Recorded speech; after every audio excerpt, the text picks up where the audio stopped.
আসসালামু আলাইকুম রহমতুল্লাহ। মুসলিমের সময় প্রিয় দর্শকবৃন্দ, আশা করি আল্লাহর অশেষ রহমতে সকলে ভালো আছেন।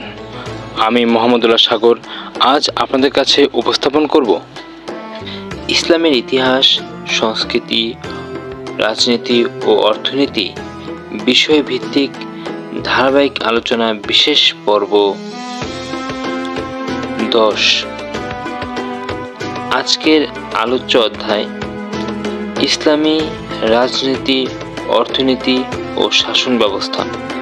আলোচ্য বিষয় ইসলামী অর্থনীতি, যার আলোচ্য পাঠ 3টি। আজ আমরা প্রথম পাঠ আপনাদের কাছে আলোচনা করব ইনশাআল্লাহ। প্রথম পাঠ, রাসূল সাল্লাল্লাহু আলাইহি সাল্লামের যুগে ইসলামিক অর্থনীতির ভিত্তি। ইসলাম শুধু ইবাদত নয়, পূর্ণ জীবন ব্যবস্থা, অর্থনীতিও তার অংশ। আজকের অর্থনৈতিক সমস্যা, ধনী আরো ধনী, গরিব আরো গরিব হয়ে যাচ্ছে। সুদভিত্তিক অর্থনীতি প্রতিষ্ঠিত হচ্ছে। অন্যায় মজুতদারি পরিমাণ বৃদ্ধি পাচ্ছে। আচ্ছা, 1400 বছর আগে ইসলাম কি সমাধান দিয়েছিল? চলুন দেখি। মক্কা যুগে অর্থনৈতিক বৈষম্য ছিল অনেক। সম্পদ কিছু কুরাইশ নেতার হাতে ছিল। গরিব, এতিম, দাসদের উপর নির্যাতন করা হতো। কুরআনের প্রাথমিক আয়াতগুলোতে জোর দেওয়া হয়েছিল এতিমের হক, মিসকিনের হক। সম্পদ আল্লাহর আমানত। আল কুরআনে বর্ণিত আছে, আর তাদের সম্পদে অভাবগ্রস্ত বঞ্চিতদের হক আছে। মদিনা রাষ্ট্রে অর্থনৈতিক ব্যবস্থা ছিল খুবই সুন্দর এবং তা ছিল যুগোপযোগী।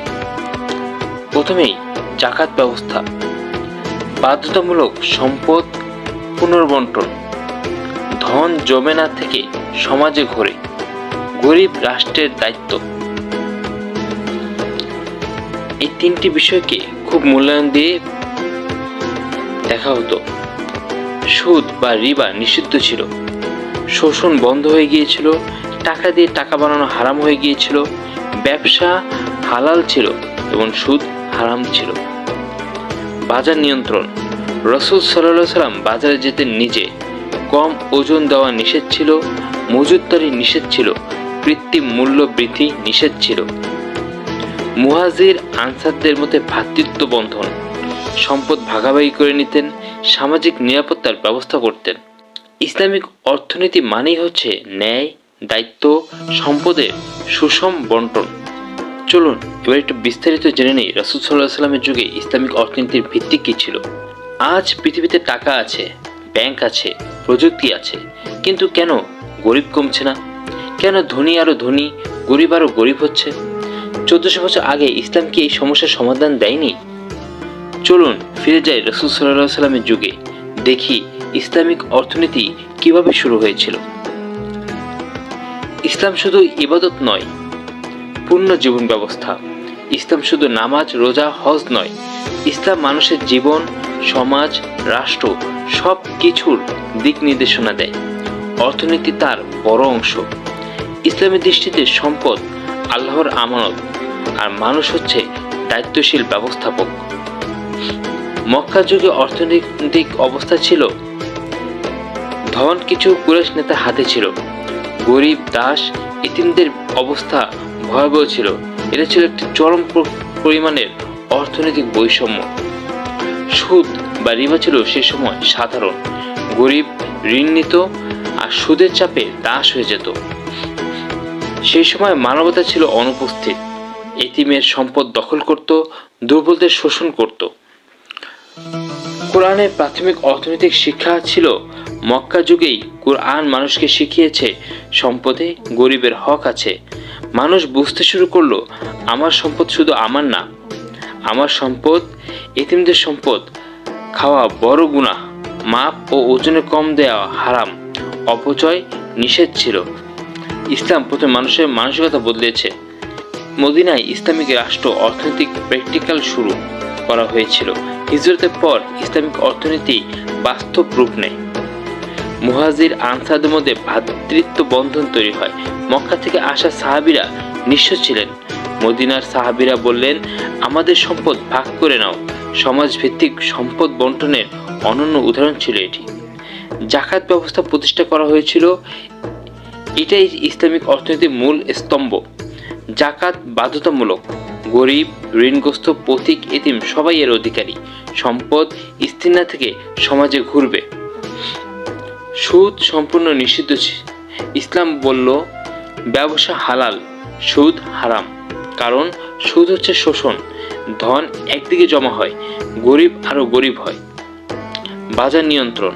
রাসূল সাল্লাল্লাহু আলাইহি সাল্লামের সরাসরি তদারকি ছিল বাজার নিয়ন্ত্রণে। রাসূল সাল্লাল্লাহু আলাইহি সাল্লাম নিজে বাজারে যেতেন। তিনি যা নিষিদ্ধ করেছেন তা হলো কম ওজন দেওয়া, পণ্য লুকিয়ে দাম বাড়ানো, মিথ্যা কসম খেয়ে বিক্রি করা। তিনি বলেছেন, যে প্রতারণা করে সে আমাদের দলভুক্ত নয়। সামাজিক নিরাপত্তা। গরিবের দায়িত্ব সমাজের। কেউ অভুক্ত থাকলে তা ব্যক্তিগত সমস্যা না, সামাজিক সমস্যা।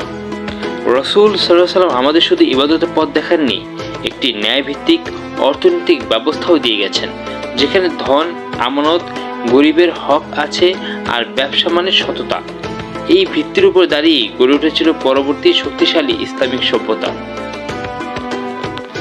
আলহামদুলিল্লাহ, আজ আমরা ইসলামের ইতিহাস, সংস্কৃতি ও রাজনীতি বিষয়ভিত্তিক ধারাবাহিক আলোচনা বিশেষ পর্ব 10, যার আলোচ্য অধ্যায় ইসলামী রাজনীতি, অর্থনীতি ও শাসন ব্যবস্থা।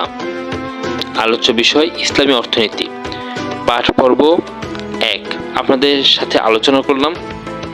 উক্ত আলোচনা থেকে আমরা যে জ্ঞান অর্জন করলাম, যে শিক্ষা অর্জন করলাম, আল্লাহ তাআলা সেই জ্ঞান ও শিক্ষা আমাদের বাস্তব জীবনে আমল করার তৌফিক দান করুন। দ্বীনি কাজ, আমাদের এই দ্বীনি কাজ কবুল ও প্রসার করুক। দ্বীনের পথে চলার আমল করার তৌফিক দান করুক। আমিন। জাযাকাল্লাহু খাইরান। সকলে ভালো থাকবেন, সুস্থ থাকবেন। মুসলিমের সময় চ্যানেলটিকে লাইক, কমেন্ট, শেয়ার ও সাবস্ক্রাইব করে দ্বীনি কাজে উৎসাহ প্রদান করবেন ইনশাআল্লাহ। পরবর্তী ভিডিওতে ভিজিট করুন মুসলিমের সময় ইউটিউব চ্যানেল এবং পরবর্তী ভিডিও নোটিফিকেশন পেতে বেল আইকনটি প্রেস করে রাখুন। ফলো করুন আমাদের ফেসবুক পেজ মুসলিমের সময়। আসসালামু আলাইকুম ওয়া রাহমাতুল্লাহি ওয়া বারাকাতুহু।